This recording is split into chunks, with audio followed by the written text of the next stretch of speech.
should let me love you forever, forever. I wanna love you. Will you let me love you forever, forever and a day, day, day, day, day.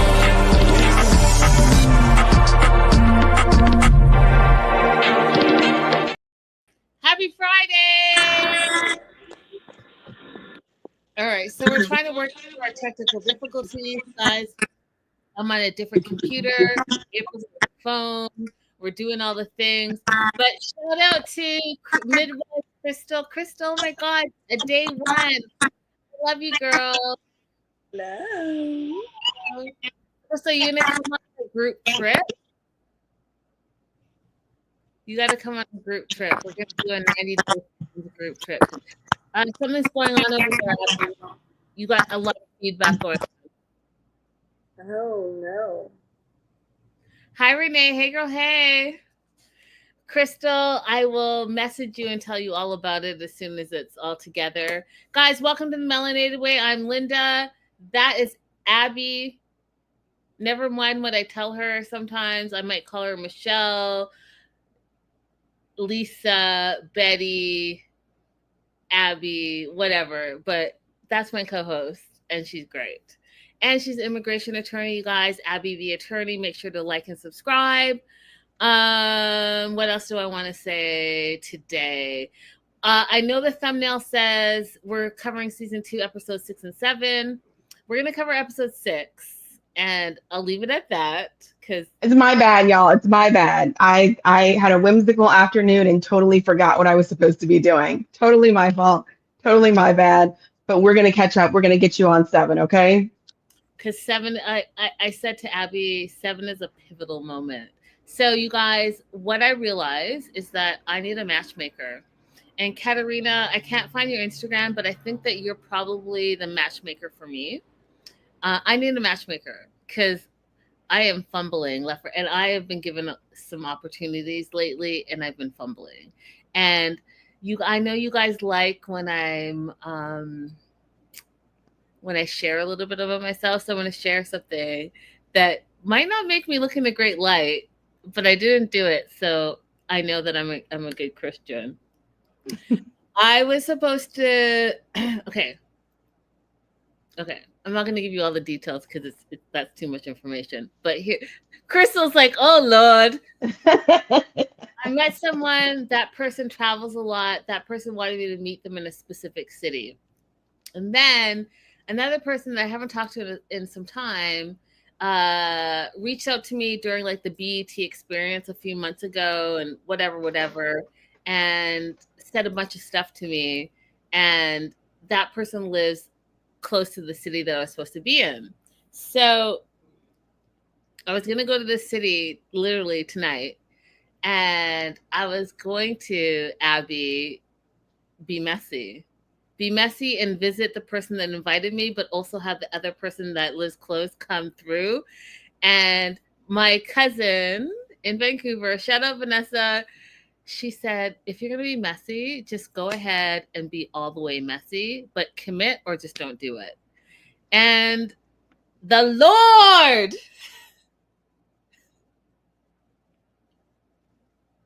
hit me in my head and said, don't be messy this weekend.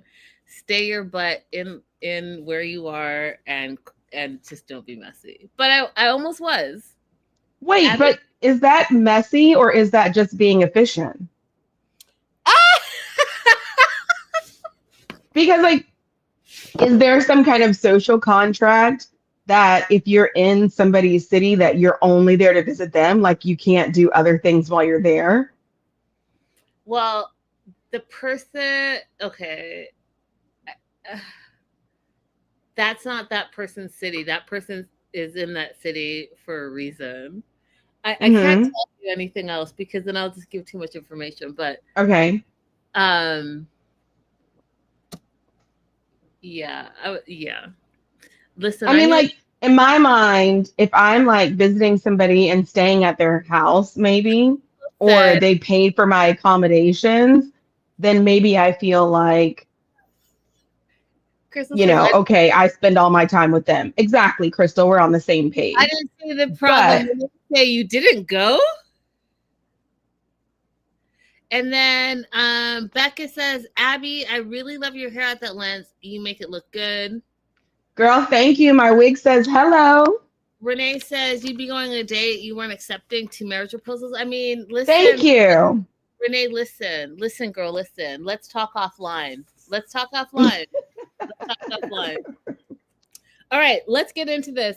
Hi, Dr. Megan. Hey, girl, hey. All right, let's get into season 2, episode 6, Smoke and Mirrors. We're with Monica, 41.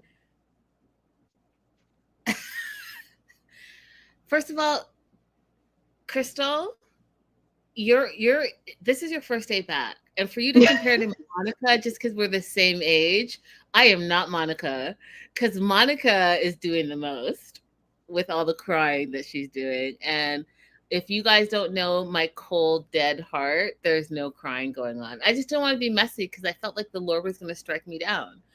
Listen, y'all. I don't think that a man would even think twice about being efficient. And I'm not a big fan of Steve Harvey, but in this situation, act like a lady, think like a man, or whatever he said. That I always do. And hey, oh my God, all the old schools are here. Raydella's here. Crystal's here. Becca's here. Oh my God, you guys are making me so happy. Okay, we're going to get into it. So Monica, 41, you know, she thinks she's in love with Bernardo already, but she has a date with Bruno. But she's been talking to Bernardo every day since they've had that date, and they made out, and he walked her to her hotel room. They have this rollerblading date. And, you know, Louisa, who I also think is a great matchmaker. So if I was going to be matchmade, which I do think I told you guys in the beginning, I think I need a matchmaker. And it's either going to be Katerina or Louisa. Like, those two would totally get my personality. But Louisa thinks that Bruno may be a better match for Monica. And as we get into episode 7, I realize why Louisa thinks that. And I realize why Louisa, if I had to rate all of the matchmaker, because I always thought Katerina was number 1, but Louisa, she's the listener, silent but deadly. That's what she's dealing with. And she's my number 1. Katerina is my number 2. So Bruno and Monica meet up. Bruno thinks that Monica has a beautiful smile. She's littler than he thought. He's a bit nervous about the date because he's never dated an American woman.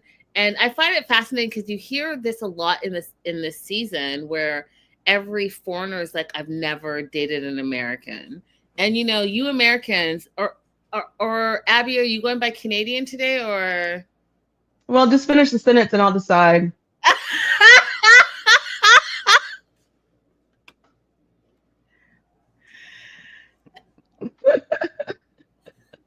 Americans have a bad reputation traveling abroad. So I'm curious, because I know, you know, Abby, you travel a lot. I know our live chat, Raydella, Crystal, Becca, I know you all, I claim the UK. So Crystal, you almost answered my question. So when you guys are traveling as American women, do you claim your Americanness, or do you say you're from somewhere else? And second part to the question, as American women, do you say like, hey, I want to date abroad? And do you go on dates while you're abroad? Yeah, I've dated when I've been on vacation. It's a lot of fun. As I've started to explore more parts of Asia, you know, I went to Uzbekistan this year and I went to Turkey. I don't get pegged as American as easily as I used to be. So it's been very interesting going to some other places. Like when I was in Turkey, people kept asking me if I was from Somalia. I was like, that's really interesting. I've never heard that before. But I mean, it's just, I'm not dating for a relationship. Oh, sorry. Midwife Crystal says, I claim the UK. Becca says, I live in Washington State. Can I claim Canada adjacent? Absolutely. Midwife goes on and says, yes, they can tell, but I don't lead with it. And she also says that she's never been on a date abroad, though. Renee says, I do say I'm American. I think I look and sound American, so no getting around it for me. Ha! That's hilarious. And Becca says, I've been asked if I was Swedish in the EU when my hair was blonde. And Radella says, never dated abroad. I say I'm US. You know what, Radella? Radella is a straight shooter. I believe that. I think that Abby could learn some things from you, Radella, because she could be Canadian one day, she could be Mexican the next day, and an American the next day. You just never know what you're gonna get with Abby. You never know. Listen, when you travel, if you don't speak English, even if it's not the language of that country, the customer service is way better when I speak Spanish somewhere else. It just is.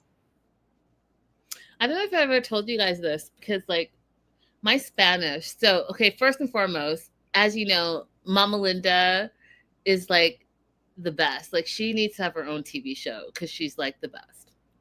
But I was telling her that, because you guys know, like I speak French and English, but I've been working on my Spanish, and I've been working on my Spanish for many, many years. And so I was telling my mom, oh, I'm really focusing on my Spanish this year. And she's like, you should speak fluent Spanish by now. Like, how long have you been living where you're living?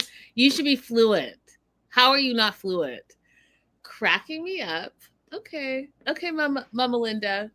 And then yesterday, y'all, because I know I haven't given you guys a Mama Linda story recently. Yesterday, this is how I died laughing, Abby. So we talk like almost every day, if not every day. So I call her. And she's like, hello. I'm like, hey. And I have some stuff to tell her about like the week that has gone on. And she's like, yeah, okay. Can I call you later? I'm going to Bible study. I was like, oh, you have Bible study today? Because I know her schedule, right? Like, this is brand new information. She's like, yes. I was like, when? She's like, it's at 7:00.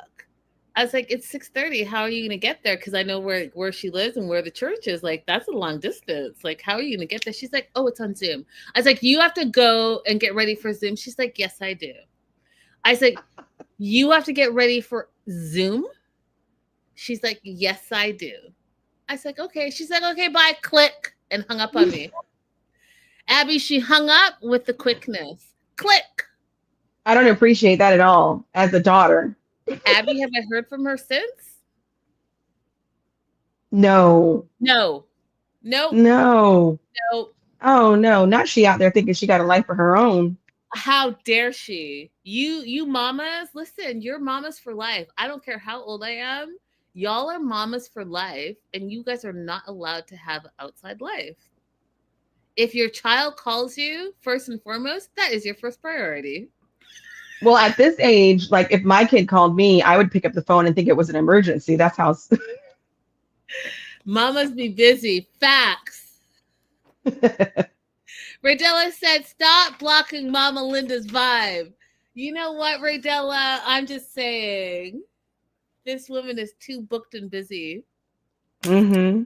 Anyways, so Bruno and Monica are on this date. She has butterflies, because he made that video and she was already in love from the video, but then she got sidetracked by Bruno, which is a story in and of itself, you guys, because you know what? Sometimes you can be on the right path. And then, I know a lot of you are not Christian, but I'm going to put it in terms that I know. The devil will sidetrack you, and then you think that you're in love with this other random, but the random was just a distraction, and then you miss your blessing. And that's what I think is going on with Monica, because Monica is doing the most. So he's a business consultant and a journalist. I related because journalist, but I was like, business consultant, like, what is that about? They talk about their life experiences. She tells him she has a 21-year-old, and they start holding hands, rolling down the street. He's 40, has no kids, is looking for a woman, not a mom for his child. So he absolutely doesn't want to have children, which I think is, interesting, because we heard from Bernardo, who's like, yeah, I want kids at 39, but then he flipped it as soon as he thought he was going to have a chance with Monica and was like, well, maybe I don't want kids. Listen, y'all, you either want kids or you don't want kids. And the window of opportunity, right, for women is, I guess, I mean, nowadays is not as, with technology and all the things, is not as much. But if you want kids, say you want kids, whether that is the traditional way, help me out, midwife Crystal, the traditional way, like the traditional way. Actually, since she's here, and you guys go ahead and follow midwife Crystal. She is I don't know if I'm saying this right, but she delivers beautiful children for all day long, every day. Nurse extraordinaire. If you want questions answered, go to her. She probably doesn't want me to say all this, but she's great. But I say this to say, I've been reading lately that the statistics are now that women that are 40 plus are now having more children at their age than women that are 20. And so what does that time frame look like? Now, hold up, Linda. What does that time frame look like, midwife Crystal? Like, what does that look like? Hey, Rhonda. Hey, girl. Hey. Oh, Dr. Megan. J'apprends le français. Oui. Oui. Okay. Let me finish this thought and I'll get back to you, Dr. Megan. So it always depends on the health of the woman. Okay. So some people are having kids at 40. Some people are having kids at 50. I even read there's a South Sudan woman who had a kid at 70, her first kid. Whoa. It's all across the board, right? But that being said, Bruno says he doesn't want to have children, and he's 40. And we know Monica, she already has a grown kid. She's 41. She doesn't want to have children. What are your thoughts on that, Abby? I think it's easier for men to be wishy-washy about whether or not they want to have children, because their expectation a lot of times is not the kind of day-to-day involvement that women envision required for children. So I think it's very important for Monica, if she does see Bernardo again, to have more in-depth conversation about that. Agreed, because I don't think he's being honest, and yeah, I don't think he's being honest. So they're holding hands, Bruno, and Monica, rolling down the street, having a great time, and then they like go aside, and then you guys know I love Jamaican patties. If you don't know, I love Jamaican patties, so much so that like I'll have them sent in from New York City, because in my personal opinion, New York, if you're not actually in Jamaica, New York is the second best for actual real Jamaican food. But they're having chicken patties. I haven't been to Brazil, so I don't know what that looks like and how that tastes, but they look delicious. My note literally says, this is my note, chicken patties, yum. So sidetracked.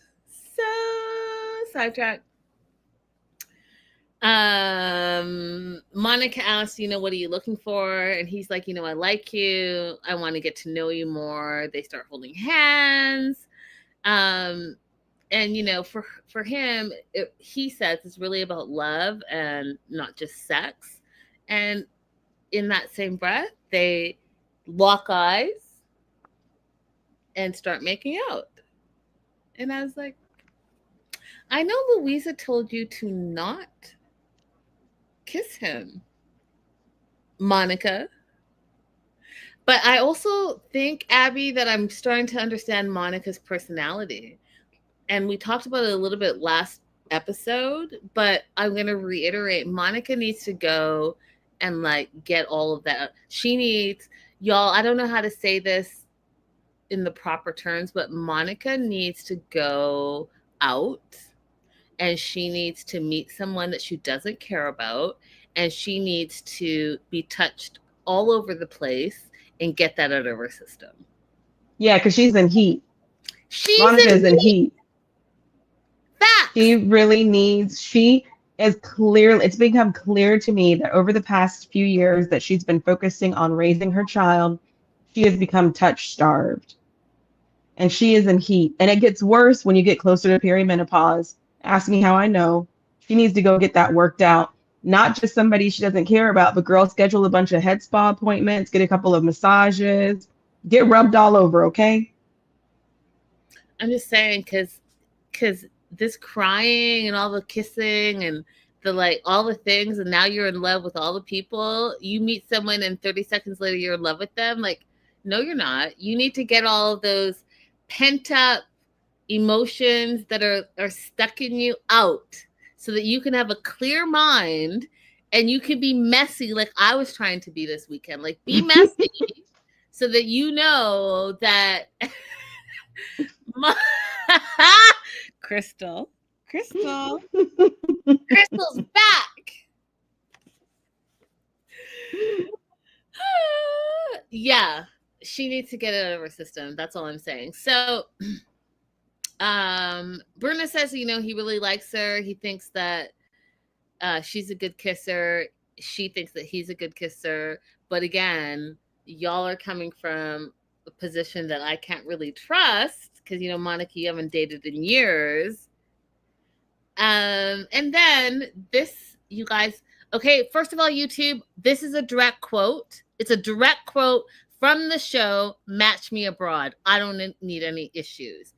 But Bruno says, and I quote, "Do you want to eat with me tomorrow?"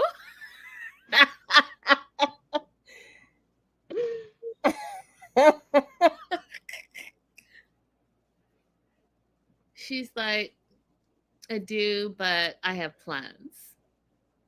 So now Monica feels super confused because she has feelings for Bernardo and she now has feelings for Bruno because, she's been all lovey-dovey with both. And she's worried that someone's going to get hurt. Now, my note says, because she gets back to her hotel suite and she is crying. And my note says, is she crying? ? Why all caps ?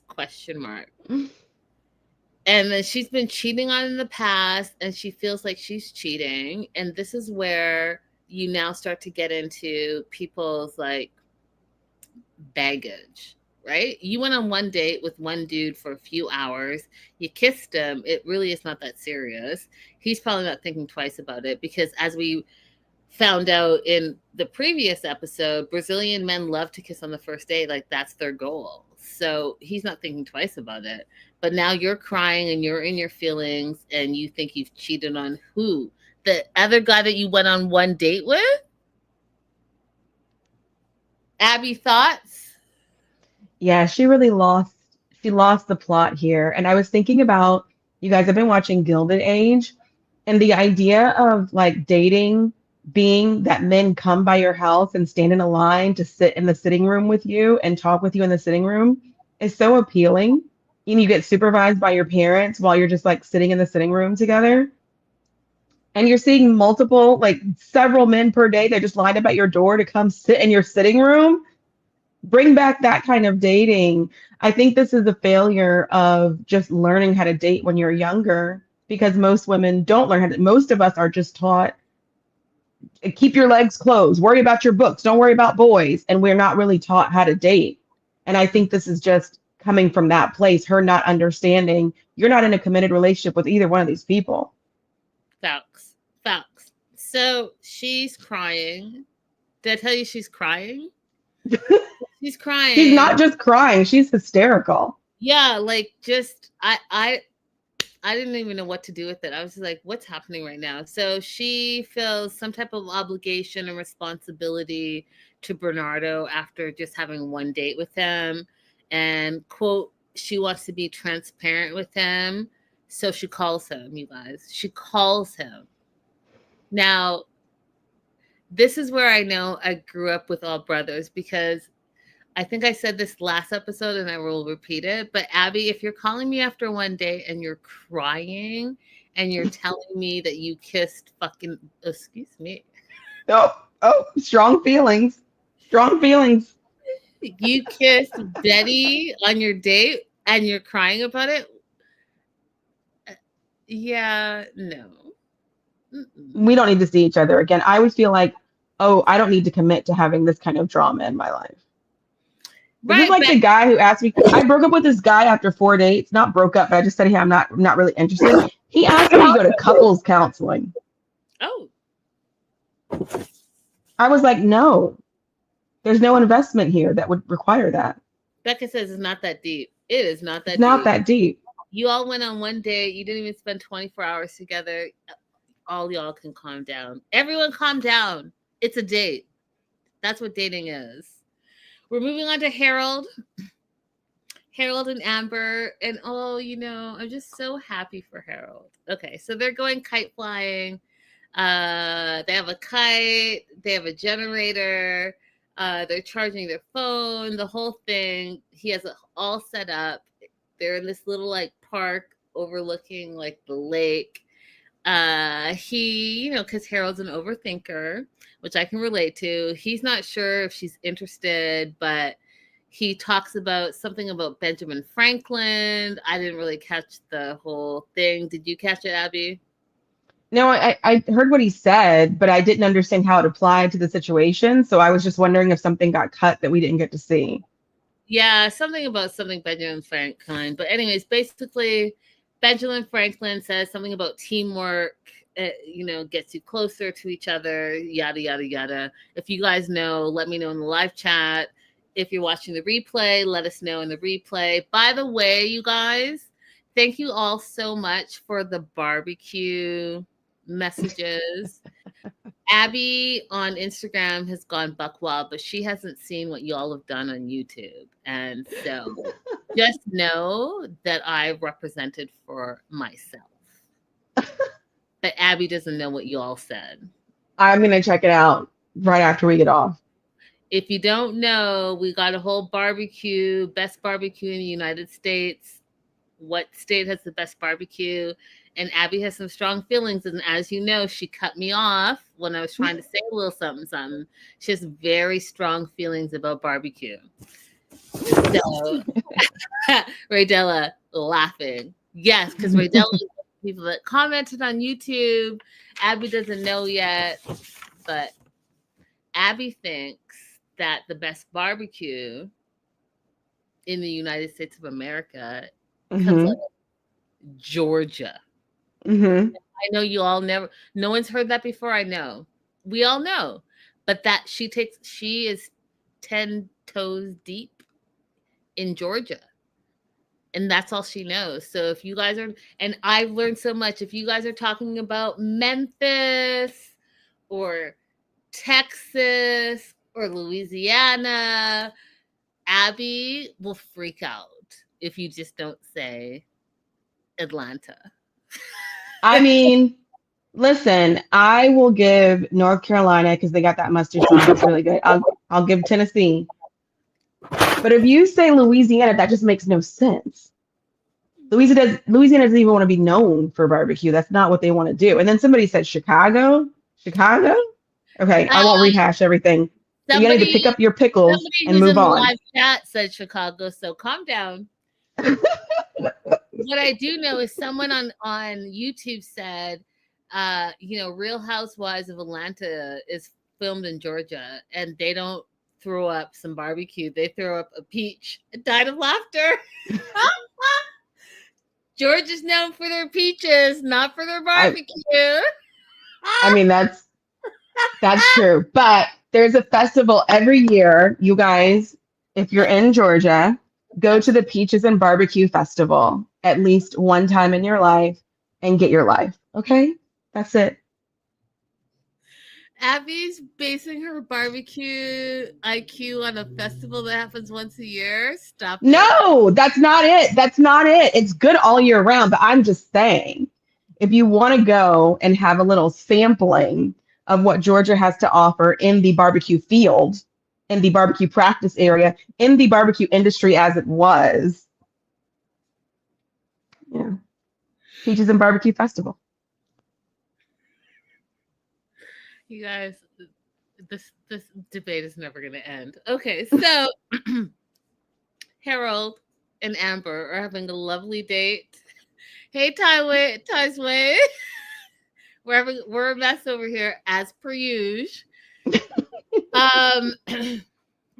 Amber's 37, was born in China. She emigrated to Singapore at 7. She's got a great education. We know that she's asking a little bit about Harold's history. Harold's like 43, born in Connecticut, and he has this nuclear certificate that I'm not really clear about what he does, but I said barbecue in Chicago, and they have a rib fest every year. I mean, Radella, I wasn't trying to call you out because, you know, Abby was very adamant about Chicago not Rib having fest any type of every year. barbecue situation. You know what Chicago has every day? Hot dogs with pickles and relish on it. Sauerkraut and onion. That's how you eat your hot dogs in Chicago. Just Radella, are you listening to what she's saying to you right now? no, like, okay. Look, my dad's from Chicago. Got a soft spot for Chicago, but okay, Radella barbecue. Listen, you are delusional as I am right now. Chicago barbecue. Okay, if we want to put Chicago up there, we might as well let Louisiana on the board. Just call Jambalaya barbecue now. Everybody gets a participation trophy. I just want to say for the record, you all think me as a Canadian is the meanie Bettini. You guys never side with me. And now we're like 3 years, 5 years, 10 years deep in this show.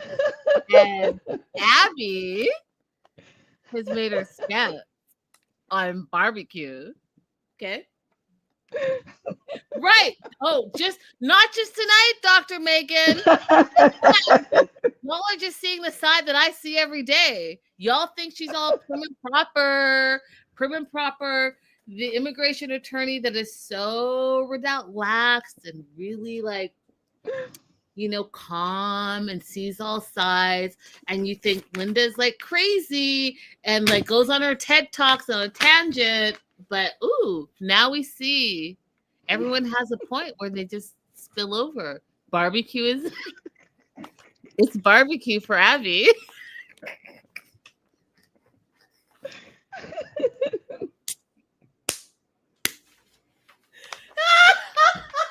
Linda, I have a question for you. Listen, have you ever had a Chicago hot dog? I have. How'd you feel about that? How do I feel about it? We eat hot dogs the same way in Canada, in Vancouver. Oh, you know, oh God.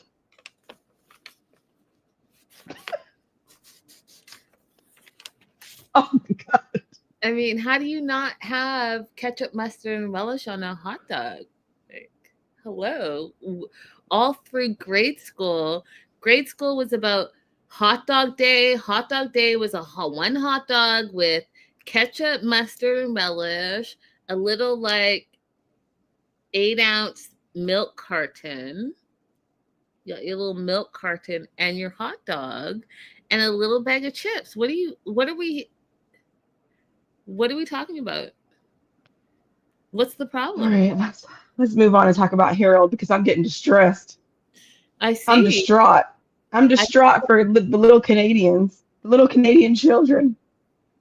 Listen, let's not get distracted. So Harold says 43, born in Connecticut. He has his nuclear certificate. I'm not really clear about what that means. Then he says to Amber, you know, I want to touch, because remember, what's his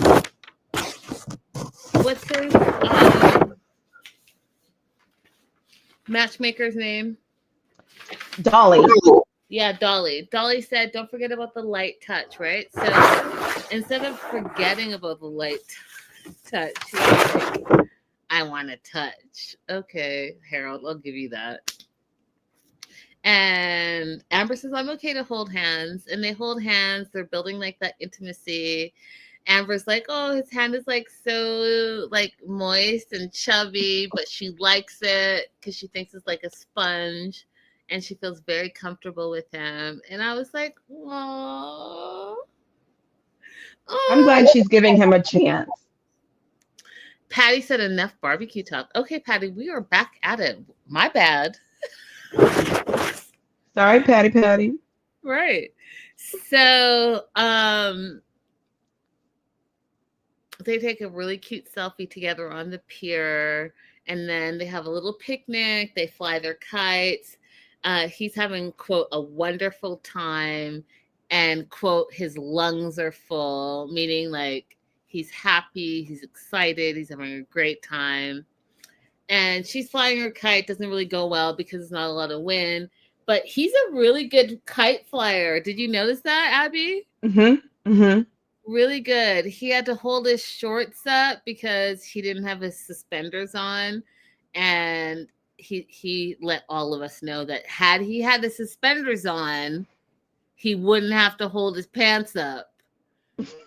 My comment was, or, Harold, or you could have put a belt on.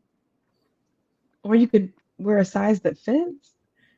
Or put a belt on. Problem solved. There's options, Harold. Options. He really likes her. He's not sure what's going on. He's feeling like there might be some mixed signals. And my question is from her, because I'm feeling like she's giving the vibe that she likes him. What are your thoughts, Abby? I thought it was unfair for him to say it was mixed signals because she's assessing things. Right. You don't have to immediately commit one way or the other. Allow her to just be on the date. Right. And y'all, you're doing the most on the first date. The first date is to like absorb, get to know. And then even after the first date, you need some time to like decompress and figure out where all the things sit. Like, calm down. Right. So they sit down and they're starting to get to know each other a little bit more. He asks her if she's ever been on any picnics lately, and she's like, no, she hasn't been on many dates. And then he really wants her to know who he is because he's really feeling like he has feelings for her. So he wants to tell her something that's very deeply personal that he's never said on a date before. So he tells her that he's autistic. And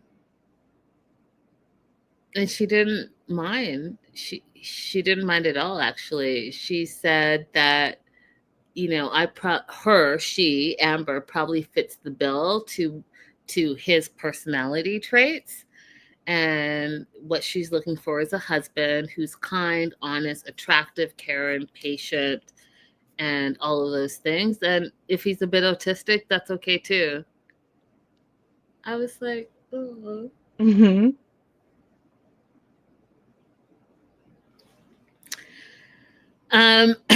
We find out in this episode that Amber's an only child, and I don't know if you guys know anything about like the Asian culture and China specifically, and the birthrights and birth rules and all of that. And for a long time, you could have one child. She's an only child, and her parents are worried about, you know, her not being married at 37. And so she obviously likes him because she's now telling him the tests that he's going to have to pass in order for them to move forward. One is a parent test. My parents have to like you or can't be with you. Friends test, right? And, you know, our friends know us the best. And some of our friends will tell us, but some of our friends, because some of y'all are just trifling, and will tell you, and you'll still carry on with Shady McShady, and then we have to pick up the pieces. But we will support you in whatever you decide, but don't come to us and ask us a real opinion, and then we tell us your real opinion, and then you're like, but I love him. Okay, Third, her relative is in China. So that sounds to me like he would have to take a trip to China and meet her relatives. And 4, her boss, which I thought was interesting because that's a bit nosy. Your boss. That is extremely nosy. Right? But other people, the way that they mix work and life in other cultures is very different. So if someone's dating you, Abby, who do they have to pass? Who are the gatekeepers in your life? It's just my sisters. It's just my sisters. Like I wouldn't even say that my mom had to be part of the test because like if you just eat my mom's food, she'll like you. Just eat her food and compliment her food and she'll like you. So it's just my sisters. For me, y'all know Mama Linda. Y'all have to pass that test. And I wouldn't even introduce you to anyone else unless you pass that test because it's game over. Then it would be my brothers, and then it would be my friends. And if you can get past all of that, then woohoo!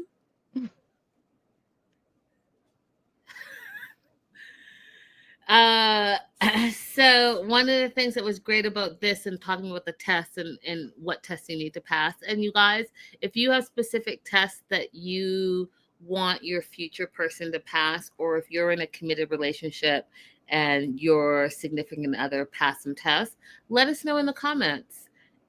Let us know. Let's talk about it. But talking about tests alludes to a path forward. And so she's laying out that path forward. And I think that's a beautiful thing for Harold.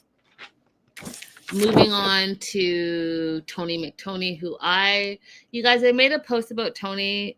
I'm catching up on all things 90 Day Fiancé, by the way, on my social medias. I know I have been MIA and you guys have been bombarding me like, where are you?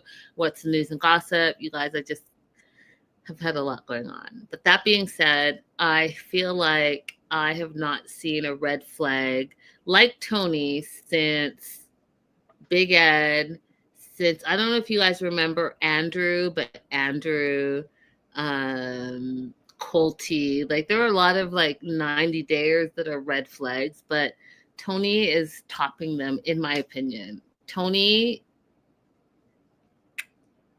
he's terrible. He's terrible. Abby, what are your thoughts on Tony before I get into it? I think that Tony is an incel. I don't think that he sees women as people. I think he sees women as possessions or as like accessories to him. And I don't think that he's had a genuine friendship with a woman ever. And I think that his perception of reality is a little bit skewed as well, because him saying that his AI generated photos are the same as women wearing makeup is just it's so far from the truth. It's so far from reality that to be able to say that with a straight face that you think that is a perception problem. Yeah. And what I'm learning, without jumping ahead too much, is that he definitely has issues with women and issues with women having opinions that are outside of his limited view of what women should be. And he does not know how to deal with anything that's outside of his vision, and it's crazy, y'all. So he meets with Louisa, who is his matchmaker, at a beautiful house for a blind dating experience, and the challenge is to see if he can see more than just looks, right? Because that's how he dates. He dates by the woman has to be voluptuous, has to have long hair, has to have short nails so they don't scratch him. They have to be physically fit. They have to have an hourglass figure, like all the things, right? So Louisa wants to see if he can get past looks and physicality in order to get a real, true, meaningful connection. So he gets blindfolded. He's totally not into it from the jump, you guys. But, he allows himself to get blindfolded. Louisa has invited 3 matches and they're double blindfolded. So the women are blindfolded and he's blindfolded, and he gets to choose one girl after the end of it. So we talked about this last time, right? So we're talking about, because we think he has incel behavior, and because we think that he's really not, like, how do you unleash that type of man on innocent women, right? So I think that that's why she had this blind date challenge. So before he actually went on a first date, let's do the challenge. She's there, everyone's there, it's monitored, so no one is in any type of risk for him, anything. And that's what I truly believe. And that's why I think Louisa is a great matchmaker. She knows who she's dealing with, right? She's not just going to send people out into the wild. So if this goes well, and after the 3 double blind dating experience, one stands out, then he gets to choose one girl, and then he can go on his first date. So what she's really trying to say to him, Abby, is that it's more about the mental and the emotional, right?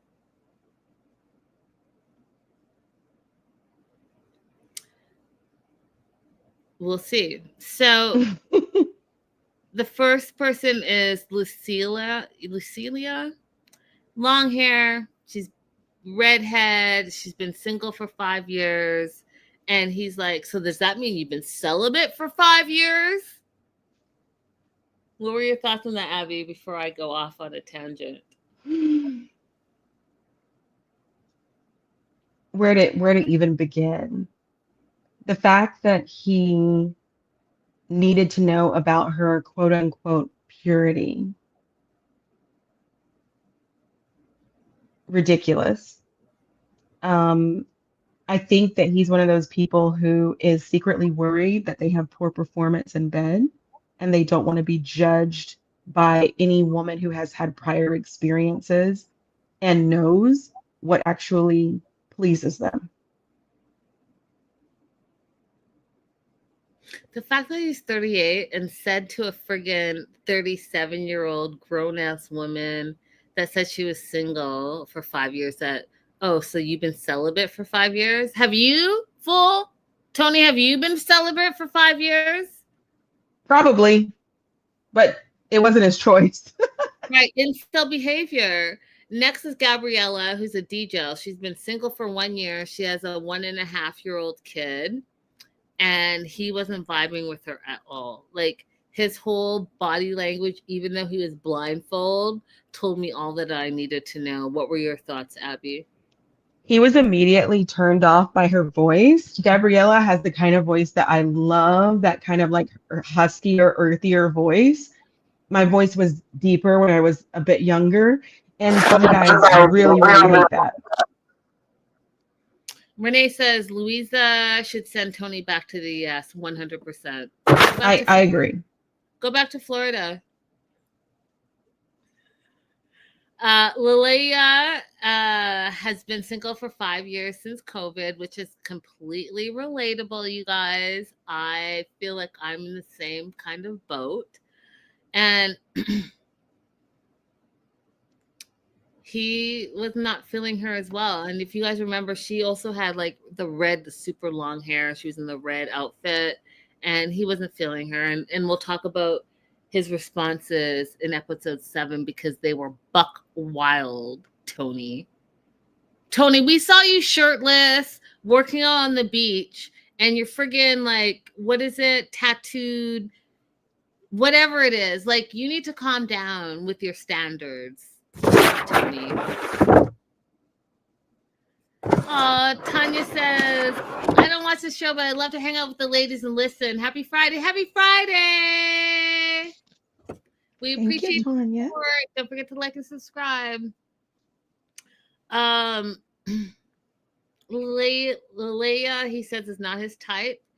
And then this is my note. He's insecure. He can only talk about physical types.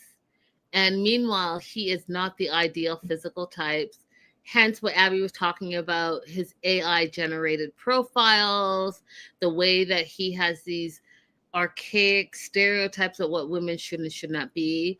And then I even questioned Abby last week, and I'm standing 10 toes deep in it. What does he even do for a job? Because we saw him in his little apartment in Fort Lauderdale, right? But we also saw his AI generated. He's on a pretend boat. He's in like a library. He's in like a friggin' mansion. But all of that was AI generated. So we don't know if he even has a job. Okay. The fact that he continues to talk about, and this will get more into episode 7, but I hired you, like he's in charge of Louisa, tells me all I need to know about this fool. He says, quote, he's disappointed in this blindfold experience and that it wasted his time, and he's going to need to have a talk with Louisa. Do you want to add anything, Abby? I am disappointed that he gets to be a representation of men on TV. It's very terrible. And I said it online and I'll say it again. I have not seen this level of red flag on TLC in a very long time. But he is all the red flags. 100%. And last but not least, in episode 6 is Sarah, who's 36, who went on that date with Freddie. She feels he's nice, fun, and all the things, but we find out that he lives with his mom. She feels like the date was really different. He's lacking in the success level that she's looking for, the stability that she's looking for, and he's younger than she's looking for. Girl, just go ahead and say that you're looking for a sugar daddy and call it a day. Like, can we? Because honestly, she doesn't really know if he's lacking in success and stability. She made that judgment. But that's not something that you really had a chance to know, Sarah. Some people who are mega wealthy don't need to flaunt it with a bunch of different cars and eating at fancy restaurants. He could be quite successful, and wealthy, and now you'll never know. That part. So she wants to meet with Dolly and remind her that she doesn't want to waste her time. She's out here. And this is where I have a problem, right? Because you're in Singapore because of a stereotype that you made up in your mind back in the US that Singaporean men are X, Y, and Z.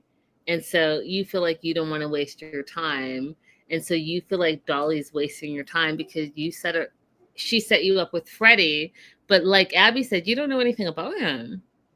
If I was some rich billionaire, I'm not flaunting all that stuff all over the place. What I am going to do is what Freddie did. Let's go on a regular, proper date and see how you act.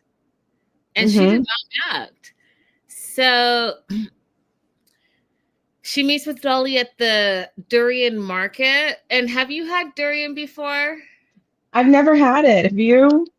So I haven't had it, but I've heard so much about it. Live chat, if anyone's had it, let me know. Because like I've heard, it's not for the faint of heart because it's very, very stinky, right? You cut it and it's like the texture is like slimy. But when you eat it, if you can get past the smell, it's supposed to be like euphoric. That's what I've heard. Same. I would try it if I had an opportunity to, if I was in a place that actually had it. Okay, so I would try it too because I've just heard too much about it. So I need to know. So they meet there. And Sarah feels like she needs to reset her mind and figure out what it is that she's looking for. And Dolly's like, I need you to do the opposite of what you're used to doing. Because what you're used to doing clearly is not working, right? Here you are with my services, and you're not even being really open to my services. But here we are. So Sarah's like, I like Freddie. He was fun, but he's not established. And she wants someone to make her feel safe, like her dad did, be the breadwinner, have money, take care of her, take care of family, have kids. That's what she wants. And she feels like Freddie, looking at Freddie and spending time with Freddie that was not going to happen. What are your thoughts on that, Abby? Very short-sighted of you, Sarah, and I hope that on your next date you feel out, do I like this person more than what does this person have?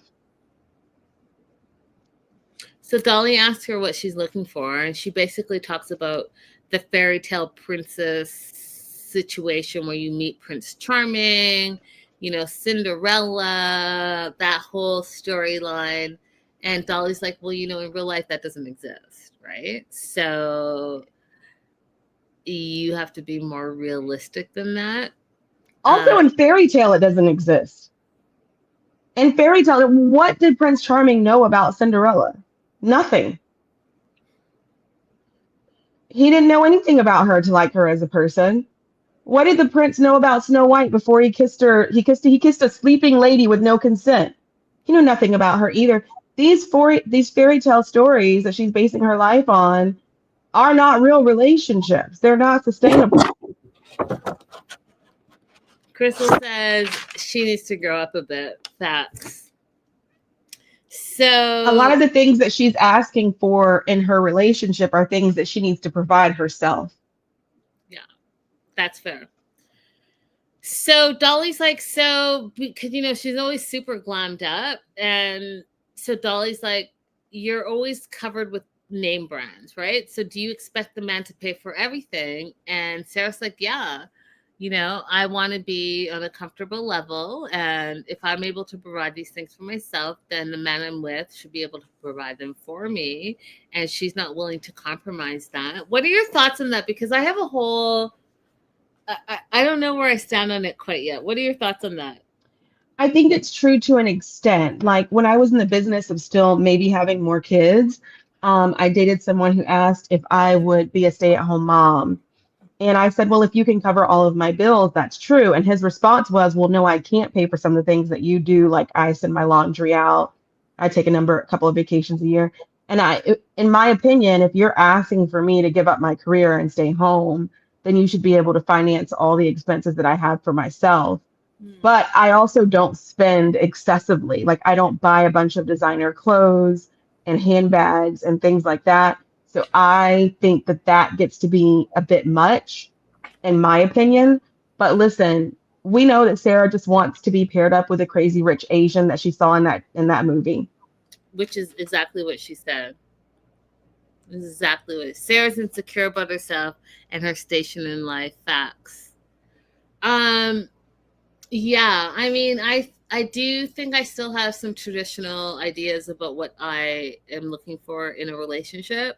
However, unlike Sarah, I'm not going to count people out just because of they're not being super flashy, right?